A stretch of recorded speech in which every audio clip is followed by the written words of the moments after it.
over here, and the CNCG group Gandhinagar wanted to have a KCNA boot camp where people can learn what is the KCNA and what are the different courses, different chapters over there. And on that scale, we have Kubernetes on the first chapter of that, and we have Kruta Rindani, who is a DevOps engineer at McAfee, and he has been working on Kubernetes from quite a long time. So let's welcome him, Krutarth. You have Thank you, your Neil. own, yeah. Uh, I forgot to introduce myself. So hi, this is Neil Share, one of the co-organizers of CNCG Gandhinagar Group and building various DevOps communities. So if you want to join in other CNCG initiatives, do follow our CNCG handles. And also, if you want to have some queries or if you want to have some other questions, if you want to host some other event you have in mind, feel free to reach out to us. We will be happy to host that. And yeah, let's start our first session of the KCNA Bootcamp. Thank you, Guruta. And yeah, the stage is yours. Thank you so much, Neil, for that warm introduction and kicking off this session. And yeah, thank you to the participants as well who have joined here on a Saturday evening. I hope this session is going to be of some use. And thank you, Neil, again to for that quick check on the chat on who all have already have some experience on Kubernetes. So if you have some more replies, it'll be great. Anyways, I'm going to share my screen. I'm going to give a presentation on the very basics of Kubernetes today, because this is our first session. So we'll start with the basics, and in the subsequent sessions, we will all build on top of this knowledge. But yeah, today is going to be a basic one. I'm going to share my screen now. Mm,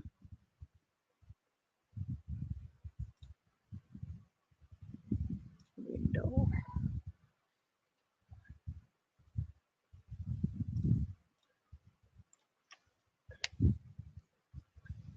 Let me know whenever it is visible. Yeah, it is visible. Can you just Okay. make it full screen? Yes, yes, we'll do. Yeah, perfect, perfect.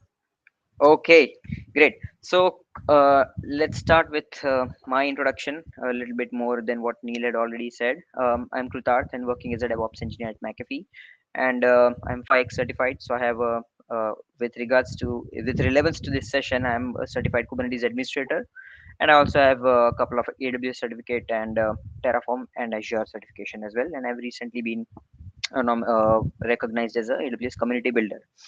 Uh, Before we move on to the basics, we should ideally look at the numbers. So let's have a quick glance. 78% of the organizations use Kubernetes for container orchestration. So why these numbers are there?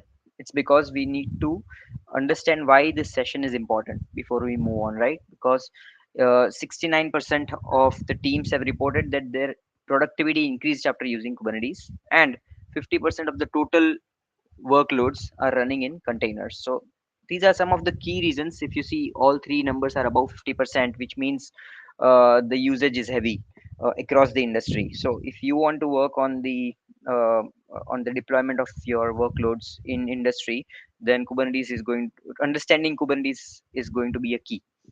uh, Now I've added some fun memes as part of the talk to make it interesting. So you'll see more of them in the future slides as well. So we'll understand what is container orchestration first of all. So I'll just give a very brief background about containers. So earlier, what used to happen is when a developer used to commit his code, he used to say, this is working on my machine, which is my local laptop, and I've made the code changes. Now it is up to you to make sure it runs on your environment. I don't care about it because it is working well in my machine. That's when the concept of containers were born, where you pick up your application code and uh, collect all the dependencies and package it into a single container, which means wherever you have a container runtime, it ensures there's no dependency issue, because the dependencies are shipped together. So that's when that's where you saw the rise of Docker getting used for containers. Now there's a next step, for managing these containers, because with Docker and Docker Compose you can only have basic container operations like container creation and destruction and uh, limited operations on the container itself. Now with container orchestration, we have a next level of container lifecycle management, which involves scaling of the container, which means you can now scale up or down specific application containers. So here we talk about two types of scaling. If you have deployed your workloads on cloud, you must have seen auto scaling group in AWS, for example, which allows you to scale up your workloads at the node level, that is the server level, okay, virtual machine level. In Kubernetes we talk about application level, container level scaling. So let's take an example. If I have a microservice architecture where I have 6 services running, I only want to scale up a particular service. So why should I scale up my entire environment? Instead I would scale up my particular service to the number of replicas that I need. So that is all possible with container orchestration, and this is not only limited to scaling, but it has additional functionalities like auto healing. So for example, we have three replicas running of your application, and if one replica is down for some reason, the universal solution of every problem is a restart, right? So restart, and not only restart, but there are other auto healing features of Kubernetes, which means that it will replace that corrupted copy of your application. So all of such capabilities are given by Kubernetes. And on top of this, it gives you an ideal cost optimization platform, which means suppose you have 3 nodes running your multiple microservices. Suppose it sees that these applications will be able to sustain on 2 nodes as well, then it will automatically decide that it will shift your application from the third node to the first and second nodes, and it will terminate your third node. So that intelligence is there to optimize the scheduling of your workloads, which means you're all the time optimized for cost, which is again a very very important factor in the industry these days, because since last 2 years we have been facing issues with the downslide in the market. Global economic conditions are not good. Most of the companies, if you go, they'll be talking about cost these days, and this is not recent, it's been going on for last 2 years. uh, so cost is again a big factor on why you would switch to a container orchestration platform. Kubernetes provides simplified solutions, simplified container management, in which you don't have to take care of on which node my application should be there. You don't have to take care of shifting your application from one node to another. You don't have to take care of corrupted application copy. It just auto heals for you. So all of this overhead has been simplified using Kubernetes. So that's the key reason why we actually would and should use Kubernetes for your container orchestration. So we'll go through the architecture first, because this gives a top view uh, of the Kubernetes stack, and then we'll deep dive into each component of the architecture. So any Kubernetes cluster has two different uh, two portions. One is the control plane, and the second is the data plane or the worker nodes. Control plane is where all the decision making happens. It's the key logic of the entire Kubernetes setup. And then we have the worker nodes where your applications actually run. So quite simply, there are two segments to Kubernetes. One is control plane, which is the decision maker, and second is the worker nodes, which is actually deploy, which is where your applications are actually running. Now we have multiple components in both control plane as well as worker nodes. For control plane, we have 4 key components. That is Kube API server, etcd, scheduler, and controller manager. And on the worker nodes, we have 3 key components: kube proxy, kubelet, and container runtime. Now in the next few slides we explore them in detail. Okay, we'll start with the control plane components. As I mentioned, we have 4 key components. Let's start with the basic one, that is Kube API server. Now, if you have worked on any Kubernetes, any software stack, you must be knowing the gateway to interacting with your software is going to be API, right? So when I say Kube API server, it means this is your gateway to interact with your Kubernetes cluster. We are getting some disturbance. Can somebody please mute? Sandeep, can we please mute you?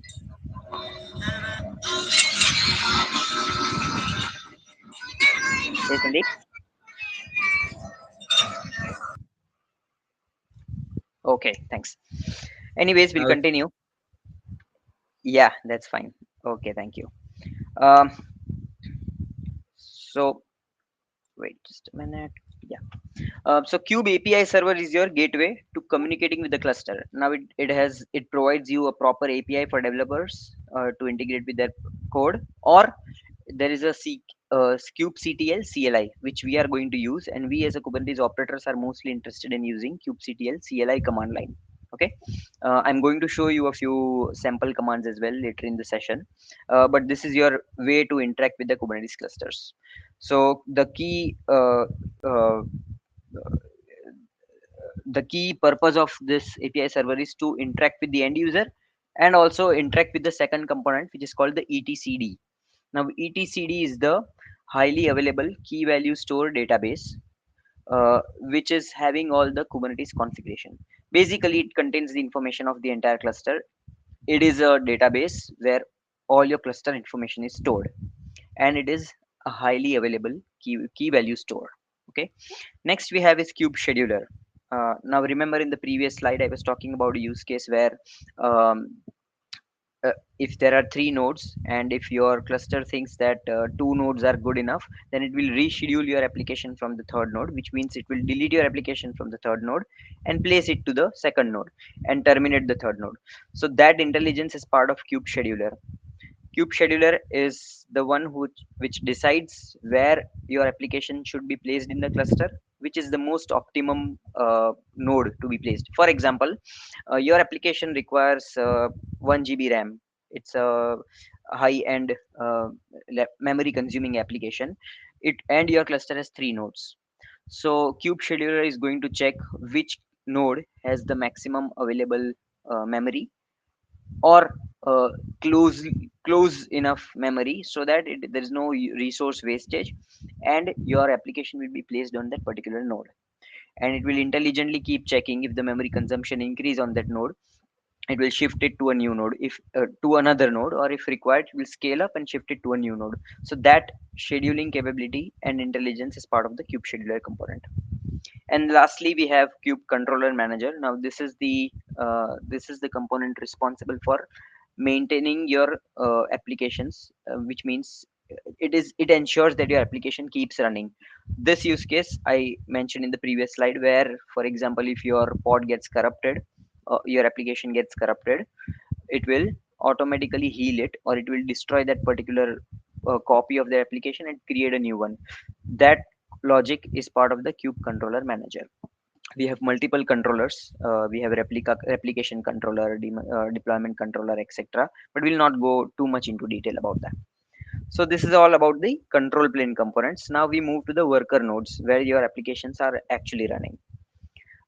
As I mentioned earlier, we have three different components of a worker node. We have kubelet, kube proxy, and container runtime. So kubelet is your bridge between your um worker node and your control plane, which means when the control plane makes any decision, it needs a gateway to inform the worker node that you have to do this. Basically, you have to deploy this application on this node. So on every node, there is a process called kubelet running, which is responsible to take instructions from the control plane and apply that instruction on that particular node. Okay. Next, we have is kube proxy, which is responsible for internal networking within that particular node. So these three components run on every node. Okay, it's not a central component. It runs on every node on your cluster. This kube proxy is responsible for the network within that particular node. So, for example, you have three different applications deployed on that node. this kube proxy is going to be responsible for inter service communication within that node. It will know the IP addresses of your service and it will send your or route your request accordingly. Okay, so it provides the networking. Now, the lastly, we have container runtime. So, as you know, container runtime means the underlying environment on top of which your container runs. So, we have multiple famous container runtimes like Docker, Containerd, and CRIO. These are some of the container runtimes which you can use on your Kubernetes cluster. So, container runtime, without container runtime, your containers cannot run on the node. So, this is also essential. Okay, now we move towards the key concepts. Do we have questions until now? I can look at the chat and we can respond.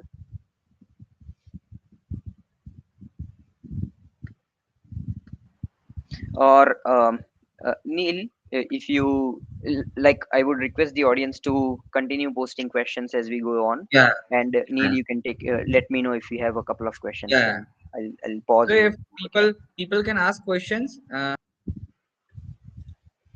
Controller. Okay, okay, Shaunak. So controller yeah, is we can actually solve that at the same moment. yeah. So Shaunak, controller means it is responsible for actually making your applications run and ensuring that the number of copies that you mentioned should keep running. I will take it in more detail in the further slides. Then there you'll be getting exact answer about that.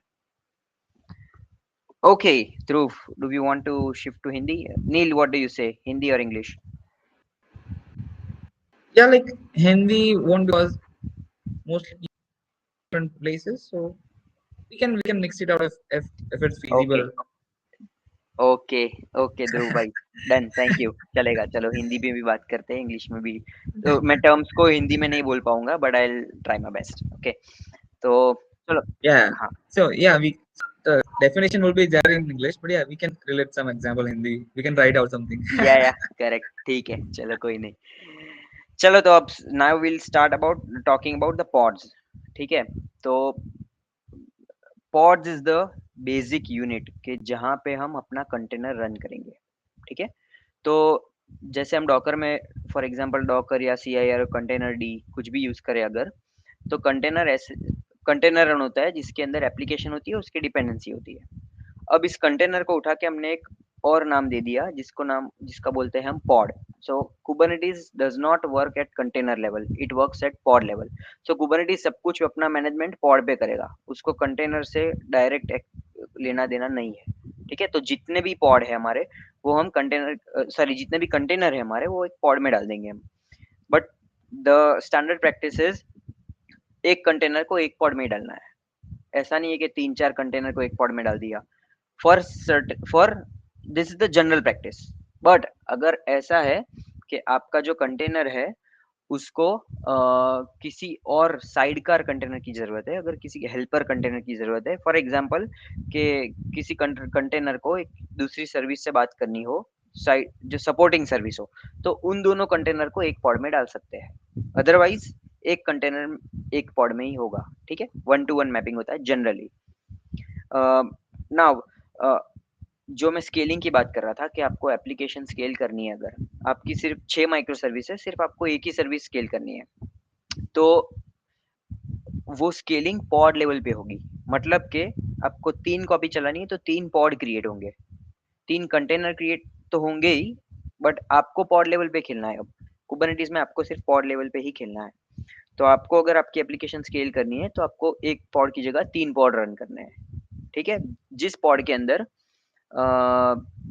Container होगा container के अंदर आपकी application होगी और उसकी dependencies होगी ठीक है तो आपका मल्टीपल लेयर हो गए अभी आपको मैं एग्जांपल दिखाऊंगा कि इतना सिंपल है आपको एक कंटेनर रन करना ठीक है इतना सिंपल है तो अभी आपको मैं और डीप में ले जाऊंगा धीरे धीरे करके तो ये अभी आप इमेज समझो ये इमेज तो बहुत कॉम्प्लेक्स है।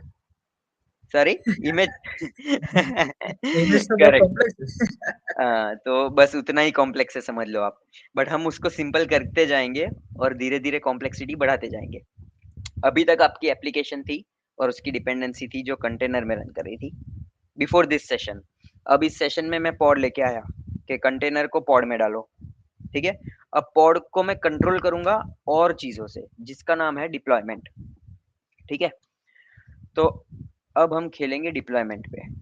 तो मैं क्रिएट करूंगा एक डिप्लॉयमेंट जिसमें मैं लिखूंगा कि मुझे ये पॉड रन करना है, बट मेरे को 3 कॉपी रन करनी है। 1 कॉपी नहीं चाहिए, मेरे को 3 चाहिए, और उसको मेरे को मेरी मर्जी के हिसाब से स्केल करना है। तो वो सारी चीजें अगर करनी होगी आपको, तो वो डिप्लॉयमेंट क्रिएट करना पड़ेगा आपको, ठीक है। तो पॉड सिर्फ एक ही ऑब्जेक्ट है, कभी पॉड पे नहीं खेलना है आपको प्रोडक्शन एनवायरनमेंट में। पॉड सबसे बेसिक यूनिट है, उसका स्मॉलेस्ट यूनिट, बट आपको मल्टीपल कॉपीज चाहिए उस पॉड की। उस पॉड को अपने आप स्केल करना है, उसको अपने आप स्केल डाउन करना है, उसको हील करना है, उसको अपडेट करना है, कुछ भी करना है, तो आपको उसको डिप्लॉयमेंट थ्रू करना पड़ेगा, ठीक है। तो डिप्लॉयमेंट क्या करता है, manages the pod, okay. Rolling update मतलब के, अब मैं इसका एग्जांपल देता हूं आपको। पॉड के अंदर अपनी एप्लीकेशन रन कर रही है जिसका वर्जन है V1। अब आपने एक नया वर्जन लॉन्च किया उस एप्लीकेशन का V2, तो उसको आपको रोल आउट तो करना पड़ेगा। जैसे हम प्ले स्टोर में से ऐप अपडेट नहीं करते जब वो लोग नया वर्जन रिलीज करते हैं, वैसे ही अगर हमको अपनी एप्लीकेशन का वर्जन अपडेट करना है, then we have to do rolling update, which means आपका पॉड V1 रन कर रहा है, V1 वर्जन। अब मेरा नया वर्जन रिलीज हुआ V2, तो डिप्लॉयमेंट की मदद से हम कैसे उसको रिलीज करेंगे।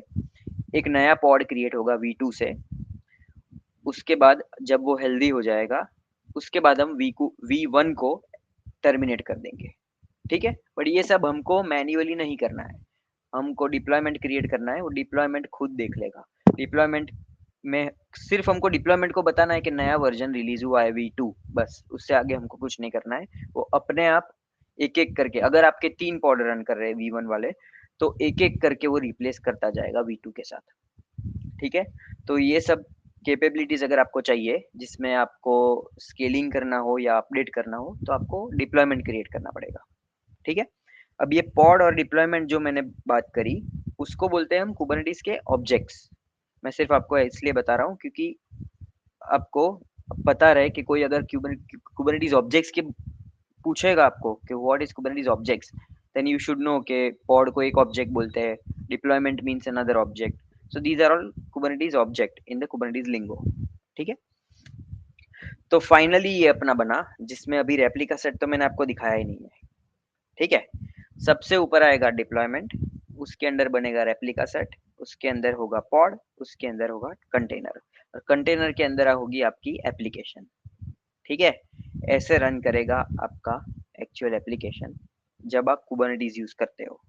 तो नील ने बात सही बताई थी कि इमेज बहुत कॉम्प्लेक्स है और कुबरनेटिस भी कॉम्प्लेक्स ही है, बट अगर आप सिंपली समझ जाओ तो सिंपल है। तो अब से कुबरनेटिस में कंटेनर, डायरेक्ट कंटेनर मैनेज करना भूल जाओ, हम बात करेंगे सीधा पॉड पे, ठीक है।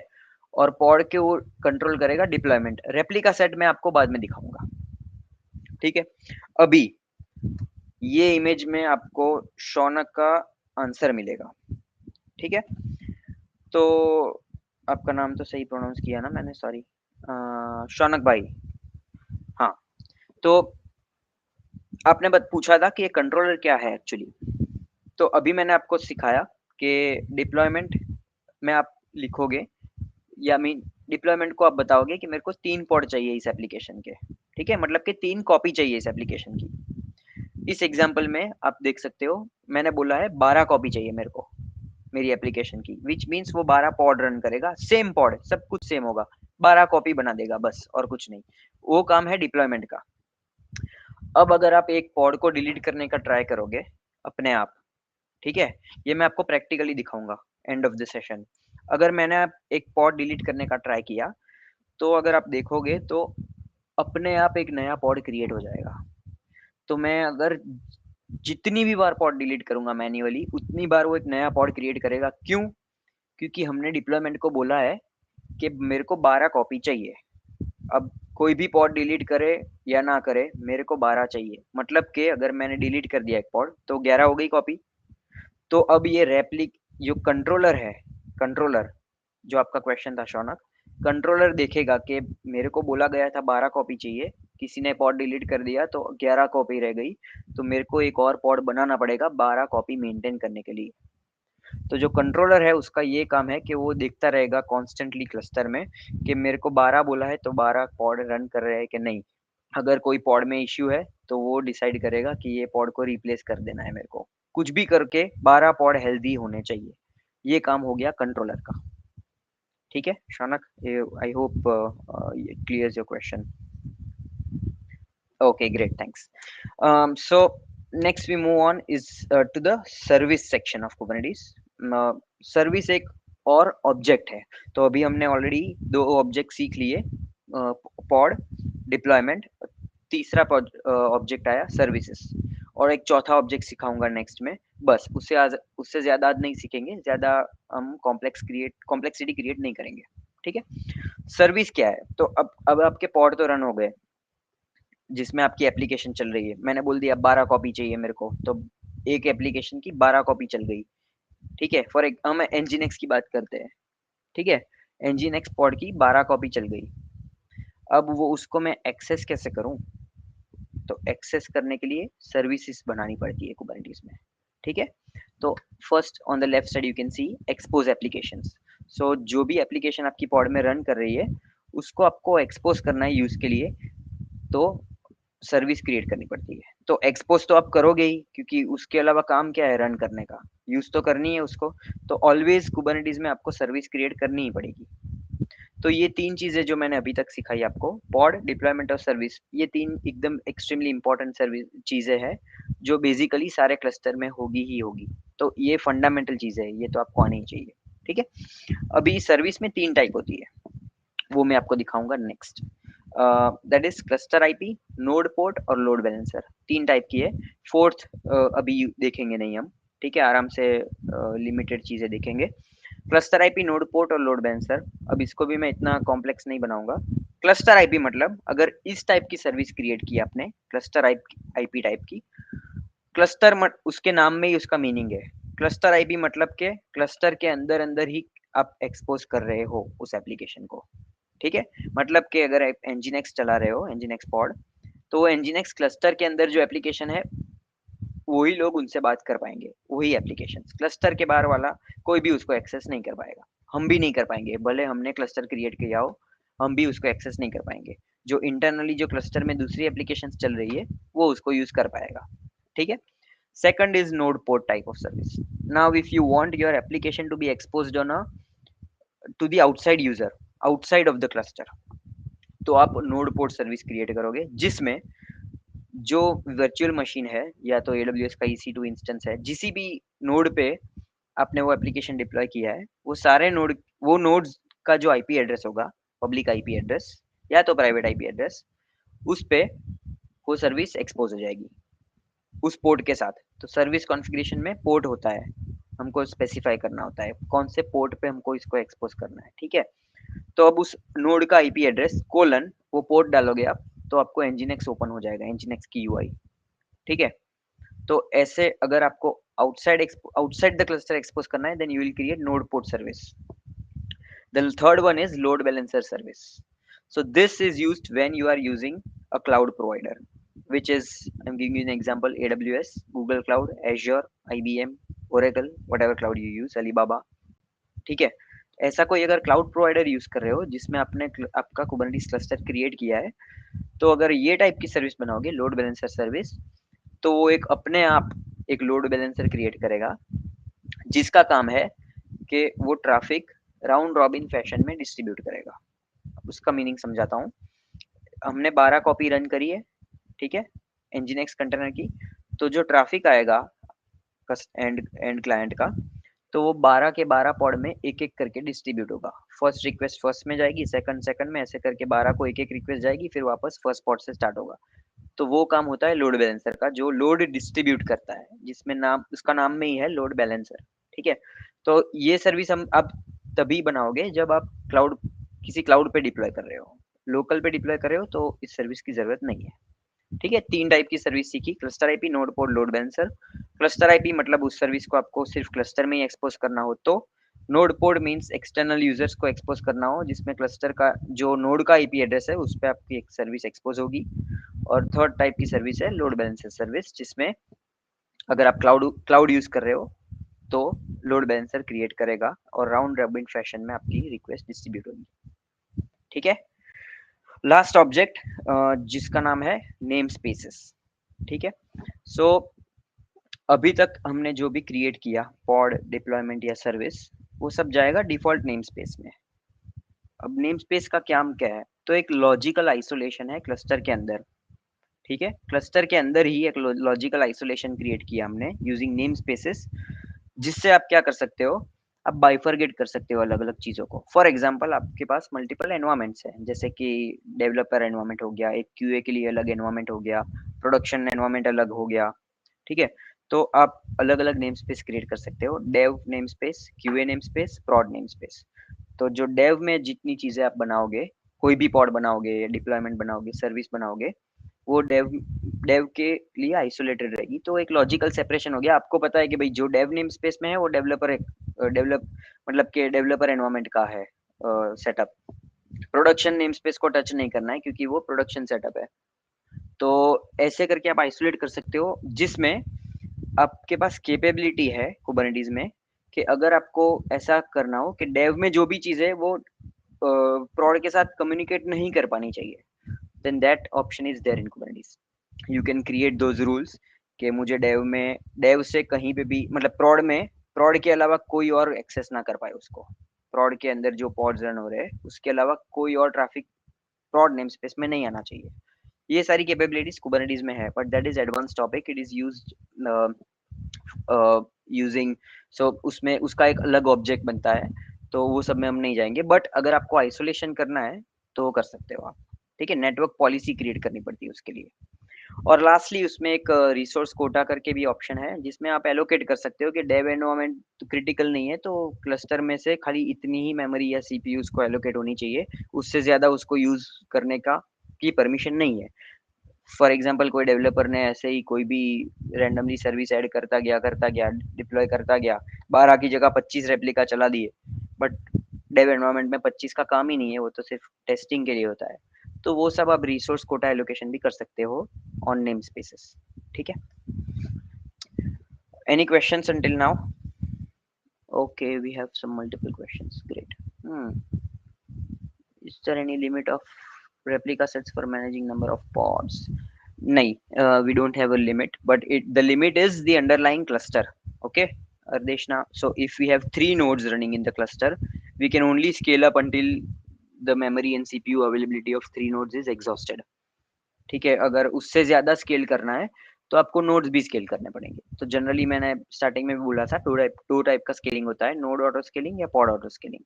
सो दोनों हमेशा साथ में चलता है। अगर नोड्स मेरे फिल हो गए तो नोड भी एक ऐड करना पड़ेगा। 3 नोड चल रहे थे तो एक और नया नोड बनेगा, फिर पॉड स्केल होंगे ऐसे। बाकी आप रेप्लिका सेट तो कर सकते हो, मतलब पॉड्स जितने चलाने उतने चला सकते हो, but make sure that your node has the capacity. That is correct. If I had a database to in one of the pods, I will use cluster IP. That is correct. But if I want to have other outer services with my, that is very correct, Shaunak. अगर आपको database है तो you don't want to expose it to the outside world, so सिर्फ cluster में जो backend service है वो ही database को call करेगी, तो उसके लिए cluster IP सर्विस क्रिएट करनी पड़ेगी। बट अगर आपका जो फ्रंट एंड एप्लीकेशन है उसको आपको एक्सपोज करना है, तो उसके लिए आप नोड पोर्ट क्रिएट करोगे। How does DNS work? Good question. Like how do we the pods and this is very good question, Vedant. So DNS works using another core component. So मैंने आपको control plane में 4 चीजें बताई थी, controller, scheduler, ETCD और API server. उसके अलावा एक और चीज है जिसको बोलते हैं कोर DNS, वो भी एक कंट्रोल प्लेन का हिस्सा है। तो कोर डीएनएस के पॉड्स रन उस वो भी पॉड्स की तरह रन होते हैं। Basically it's a component of a control plane of the Kubernetes control plane. Using core component, using core DNS, every pod will can communicate to each other. वो DNS service भी है। So IP services is done by kube proxy. So अगर IP addresses से communicate कर रहे हो internally तो वो क्यूब प्रॉक्सी कर लेगा। बट अगर आप डीएनएस यूज करते हो, अभी आपने क्वेश्चन पूछा, ये तो मैं बोल देता हूँ। जो सर्विस सिखाई मैंने आपको, 3 टाइप की सर्विस, क्लस्टर आईपी, नोड पोड, लोड बैलेंसर, वो हर एक सर्विस आप क्रिएट करते हो ना, तब उसको एक डीएनएस ऑटो असाइन होता है, एक डीएनएस, ठीक है, एक एड्रेस ऑटो असाइन होता है। तो जो कोर डीएनएस कंपोनेंट है उस वो रिजोल्यूशन का काम करता है। तो सर्विस का नाम से अगर आपने कॉल किया है, for example front end service को बैक एंड सर्विस से बात करनी है, तो फ्रंट एंड कॉल में आप कॉन्फ़िगर करोगे बैक एंड सर्विस का नाम, ठीक है। तो वो सर्विस रिजोल्यूशन, जो सर्विस का डीएनएस नेम है वो रिजोल्यूशन करेगा कोर डीएनएस। तो पहले वो सर्विस पे जाएगा और सर्विस के बाद पॉड पे जाएगा ट्रैफिक, ठीक है। और क्यूब प्रॉक्सी काम करता है जैसे okay Vedant, thanks. Kube proxy is very simple, just like in Linux. So if you have a Linux background, Linux में आप फायरवॉल भी कॉन्फ़िगर कर सकते हो, राउट टेबल भी कॉन्फ़िगर कर सकते हो, या तो अगर आपने क्लाउड यूज किया है। बेसिकली कॉन्सेप्ट ये है कि राउट टेबल होता है इंटरनली जिसमें राउट्स डिफाइंड होते हैं कि अगर इस आईपी रेंज का ये आईपी रेंज है अगर, तो इस पे इधर जाना चाहिए, ये नोड पे जाना चाहिए ट्रैफिक, अगर ये आईपी रेंज है तो इस पे जाना चाहिए। ऐसे ही क्यूब प्रॉक्सी भी इंटरनली लिनक्स सिस्टम पे राउट्स क्रिएट करता है ऑटोमेटिकली और डायनेमिकली। वो राउट्स कॉन्स्टेंटली चेंज होते रहेंगे। तो अंडरलाइंग वो लिनक्स की कैपेबिलिटी ही यूज करता है, जिसमें आपको राउट टेबल की एंट्री करेगा वो खुद, वो एंट्री रिमूव करेगा अगर जरूरत पड़ी तो, और लिनक्स की नेटवर्किंग कैपेबिलिटी यूज करके ट्रैफिक इंटरनली उस आईपी पे राउट करेगा। क्योंकि कुबरनेटिस में, now that we have multiple questions on DNS and kube proxy, Kubernetes में आप जितने भी पॉड क्रिएट करोगे उसको एक यूनिक आईपी एड्रेस असाइन होता है। और ये चीज मैं आपको दिखाऊंगा, मेरे प्रेजेंटेशन में भी है, वापस दिखाता हूँ। So this slide, key concepts pod. So on the right side you see the image, right? Every pod is assigned an IP address. तो कोर क्यूब प्रॉक्सी जो है वो आईपी एड्रेस के हिसाब से राउटिंग करेगा इंटरनली लिनक्स की राउट table capabilities use करके। लेकिन जो हर एक सर्विस क्रिएट करते हैं हम, सर्विस, उसको एक डीएनएस मिलता है। तो डीएनएस रिजोल्यूशन करता है core DNS, that is another control plane component. Yep, I will share the PDF of this presentation. I will also share, I have also have a blog written for you which I can share. I will share later. I'll also share the link. Yeah. Okay, then I'm going to move ahead with the presentation. So we have two types of approaches, okay, in Kubernetes. So अब pod deployment ये सब create कैसे करें? तो we have two approaches, imperative and declarative.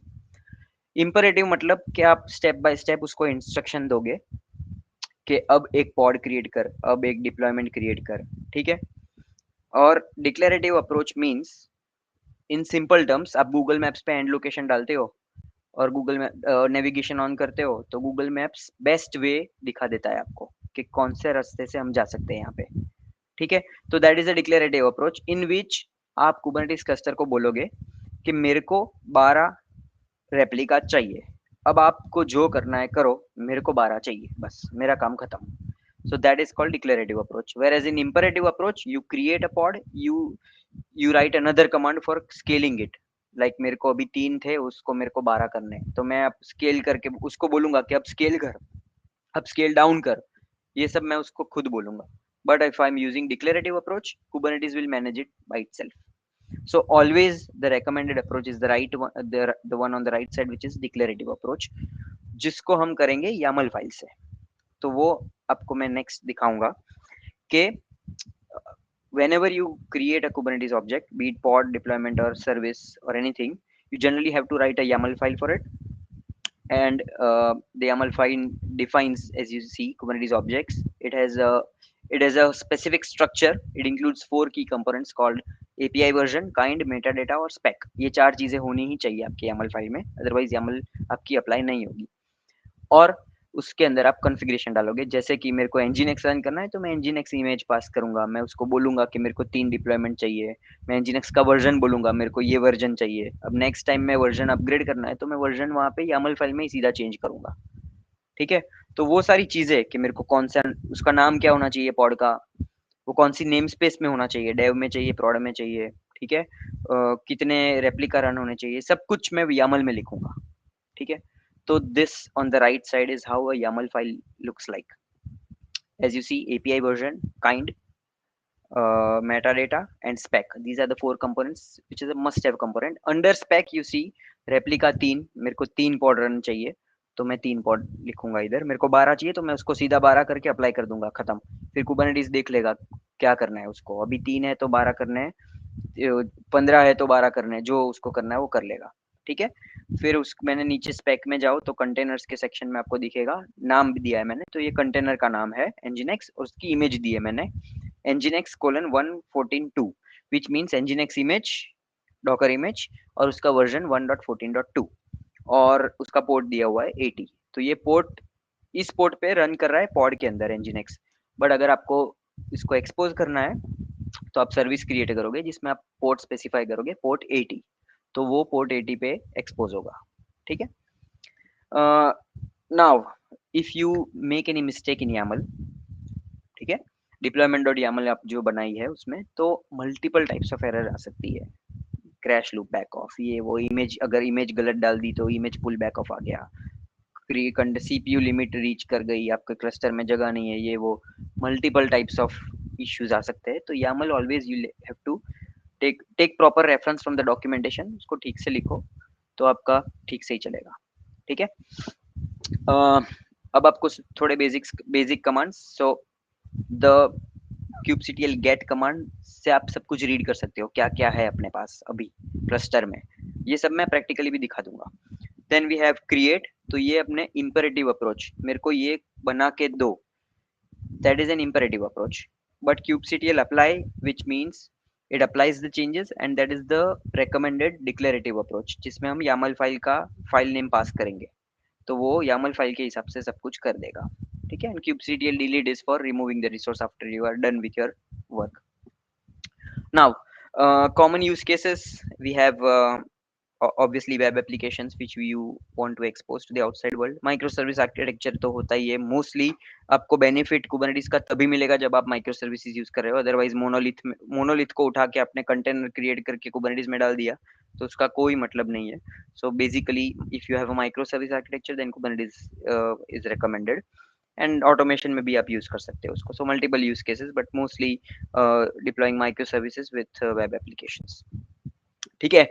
तो फिर से आपको वार्निंग दे देता हूँ, अभी आपने सिर्फ बेसिक्स जाना है कुबरनेटिस का, but there is a lot more. It's a C.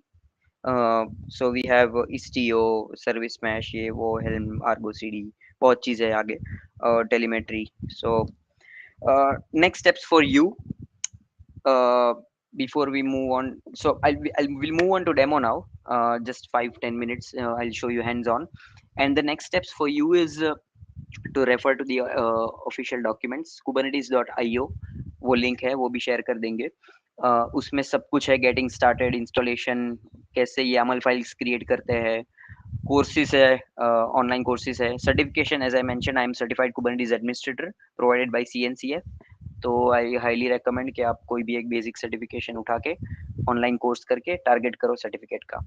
And obviously join the CNCF community if you have not already joined और आपने ऑलरेडी सेशन ज्वाइन किया है तो you already know, but be active on this one, you'll get to know much more sessions. I'll check the questions now before moving on to the demo. Great, man. Neil, thanks for sharing this. I'm going to switch to the demo now. So I have this I've logged in for Killer Coda. That's another playground. Let me see if it loads for me.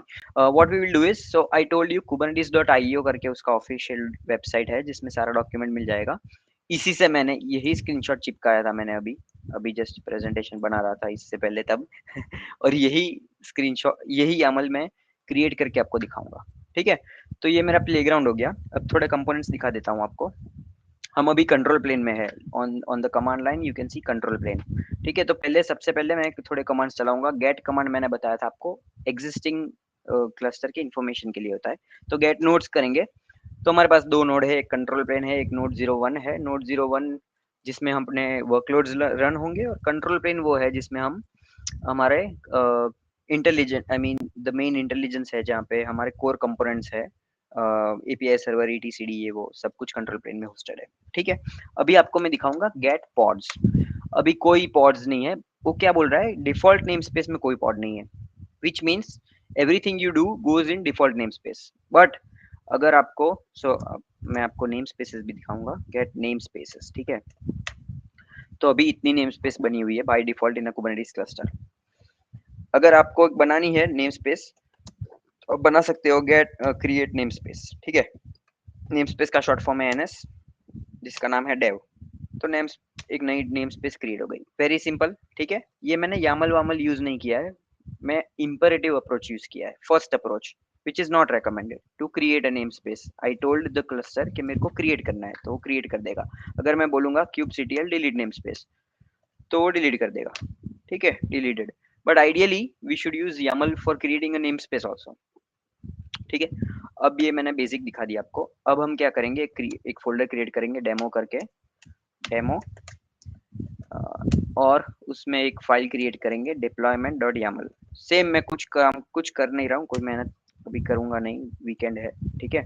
तो copy करूंगा इसको, इधर paste करेंगे, सीधा आप Kubernetes deployment YAML sample ऐसा डालोगे ना, सीधी यही लिंक ओपन होगी आपके लिए। इसमें जो सबसे पहला एग्जांपल है उठा लेना। ये कर रहा है nginx का डिप्लॉयमेंट क्रिएट कर रहा है, तो इसको मैं क्या कमांड करूंगा, kubectl अप्लाई। अब ये आपका हो गया declarative approach which is the recommended approach. आपने YAML फाइल लिख दी, आपने कुबरनेटिस को बोला कि मेरे को यही कॉन्फ़िगरेशन चाहिए। अब तू कैसे करेगा, क्या करेगा, मेरे को कुछ नहीं देखना है, मैं क्रिएट डिस्ट्रॉय ऐड स्केल ये सब कुछ नहीं करूंगा। तो ये काम कुबरनेटिस का है, जिससे हम इस YAML को गिट में भी स्टोर कर सकते हैं, ठीक है। तो जिससे आपका ओवरहेड कम हो गया। अब सब कुछ काम करेगा कुबरनेटिस, आपको कुछ नहीं करना है। तो apply -f is the command where आप -f करके जो फाइल का नेम है वो पास करोगे। Deployment created. अब मैं आपको वापस मेरे प्रेजेंटेशन पे ले जाता हूँ एक बार, और मैंने आपको मीम दिखाया था वो दिखाता हूँ वापस, ये मीम, ठीक है। तो 4 चीजें बनती है, deployment, replica set, pod, container. अब आपको चारों चीज दिखाऊंगा। तो वील सी kubectl गेट डिप्लॉयमेंट, सब कुछ गेट करना है तो सबको दिखेगा आपको। एक डिप्लॉयमेंट बन गया, nginx डिप्लॉयमेंट, जो नाम मैंने इधर दिया था YAML में, ठीक है।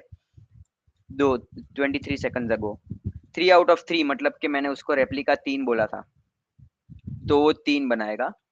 और उसको पॉड मतलब 3 पॉड्स आउट ऑफ 3 रेडी।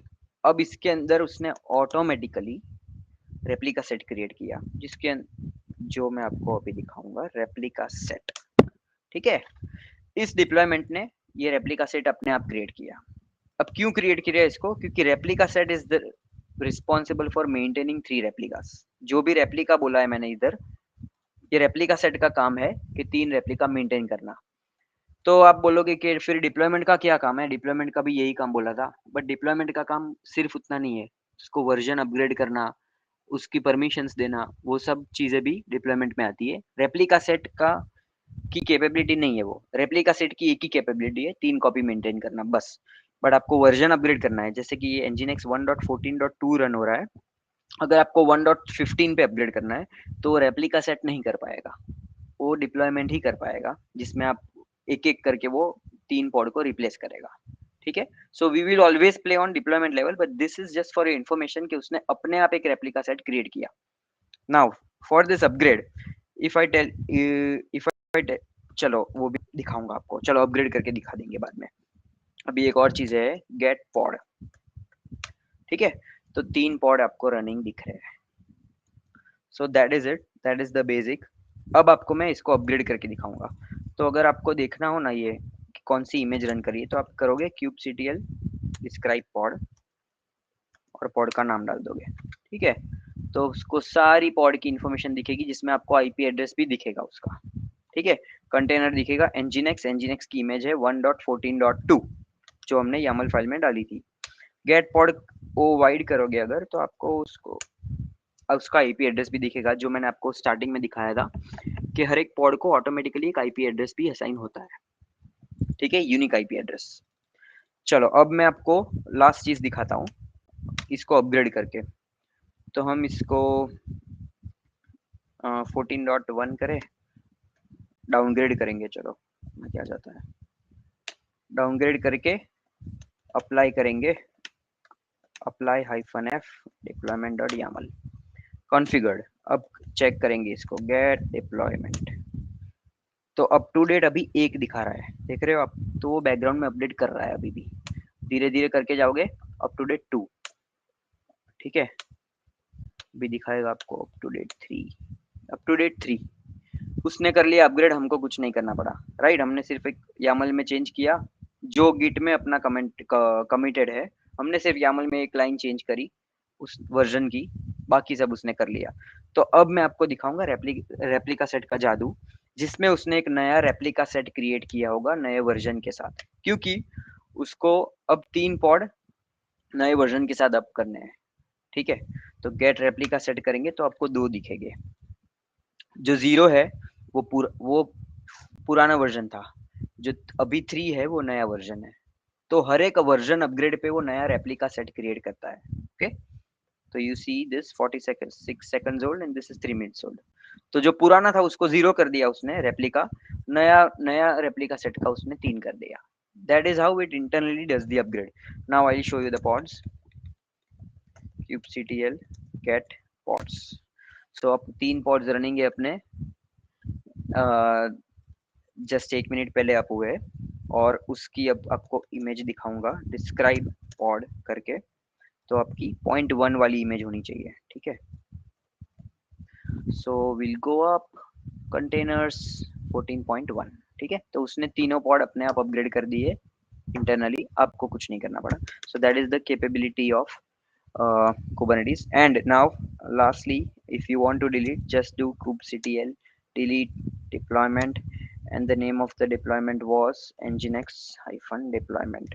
तो अगर आपने डिप्लॉयमेंट डिलीट कर दिया तो आपके पास डिप्लॉयमेंट भी नहीं है, आपके पास रेप्लिका सेट भी नहीं होगा, रेप्लिका सेट वो भी डिलीटेड, आपके पास पॉड्स भी नहीं होंगे, कुछ भी नहीं बचा, सब कुछ डिलीट कर दिया उसने एक ही कमांड से, ठीक है? तो हमेशा डिप्लॉयमेंट पे ही खेलना है, सर्विस बनाने का अभी नहीं दिखा रहे हैं हम। But if you want to expose this nginx, you have to create an additional YAML file called service.yaml। उसका फाइल की नेम से कोई लेना देना नहीं है, कुछ भी नाम से बना सकते हो, और उसके अंदर सर्विस की YAML ऐसे ही डॉक्यूमेंटेशन में से उठा के कॉपी पेस्ट करके आप बना सकते हो, and you can do an hands on. या आई थिंक और तो कुछ नहीं है, that is it for me. If you have any questions, I have not check the chat, I will check it now, but I will give you a chance, I will give you a minute to scan these 2 QR codes. On the left is the QR code for my blog, which is having a Kubernetes cheat sheet, जिसमें आपको basic concepts of Kubernetes along with some advanced concepts और सारे Kubernetes frequently used commands सब कुछ एक blog में मिल जाएगा। It's a cheat sheet, so सब कुछ information है but short में है, then so you can go through it। And on the right side is my is a link to my LinkedIn profile, so if you have any additional questions or if you generally would like to connect, then scan this code and you can send out a request to me, and I'll be happy to connect। So I'll give you some time to scan this QR code if you want to. In the meantime, Neil, if you can if you have any questions, you can go through the chat and let me know।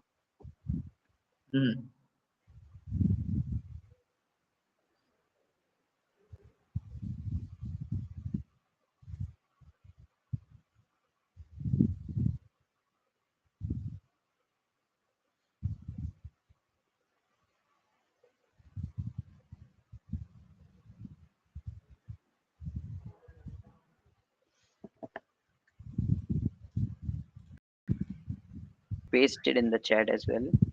Yeah. This is the link। Okay, let's So majorly namespaces are used to differentiate the environments.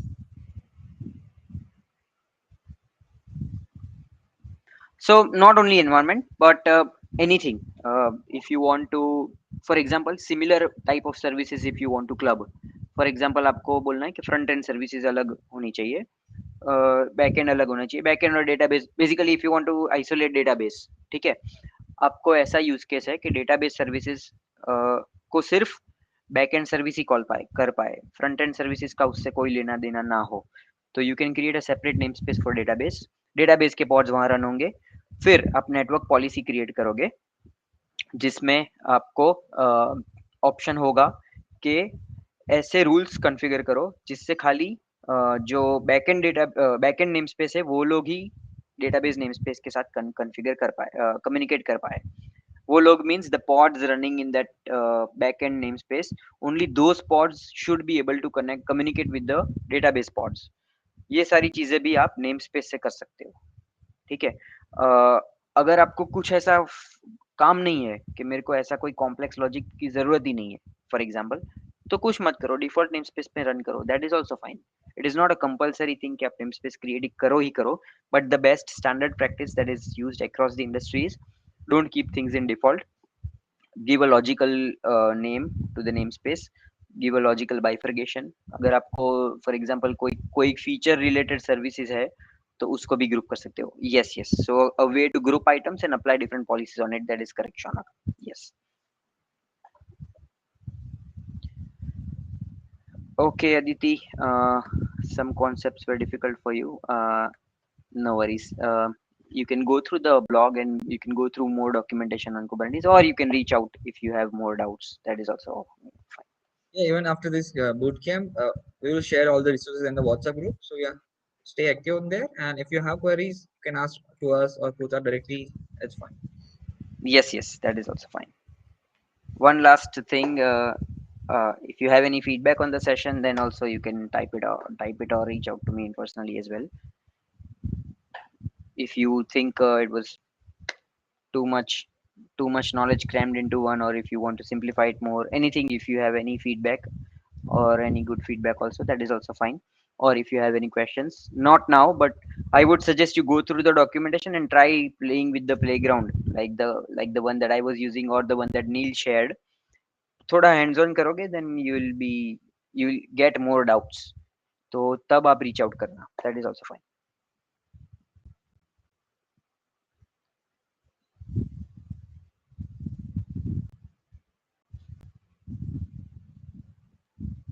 सो इधर तो हम attach नहीं कर पाएंगे right, otherwise मैं PDF बना के BPD attach कर देता, but I think Neil will take care of it later. We can share. Yeah, we can share in the WhatsApp group so people can see that. Sure sure sure, ठीक है, मैं आपको PPT भेज दूंगा PDF करके, ठीक है ना. Yeah, sure. Thank you, Kruta, for coming and like showing us the whole demo and covering all the basic concepts of Kubernetes. So people are now majorly aware of Kubernetes. So the next step, the next session on container orchestration will be much beneficial for them because they have on the basic sort of thing. But before that, I will say that let's have hands-on on some of the Kubernetes functions. So you can at least try down on Killer Coda or KDS Playground. They are free, so at least have some hands-on on that. And so it will be beneficial for you to be in the second session of container orchestration. And yeah, let's meet in the upcoming boot camps second session on next weekend. Yeah, please go through some hands on, that will be very helpful, because otherwise the next sessions will not be too much helpful for you if you don't do some hands on. So that you can do. Okay, Neil, one question Yash Patel is saying, how can we Yeah, access the recording? yeah. So after this session, like we will post it on YouTube or somewhere, and we can share the link in the our WhatsApp group there. Okay, then thank you so much, Neil, for arranging this and inviting me, and thank you so much for the amazing participation, and thanks for your time, everyone. Thank you everyone for your time. Hope to see you in the next session. Thank you. Bye bye.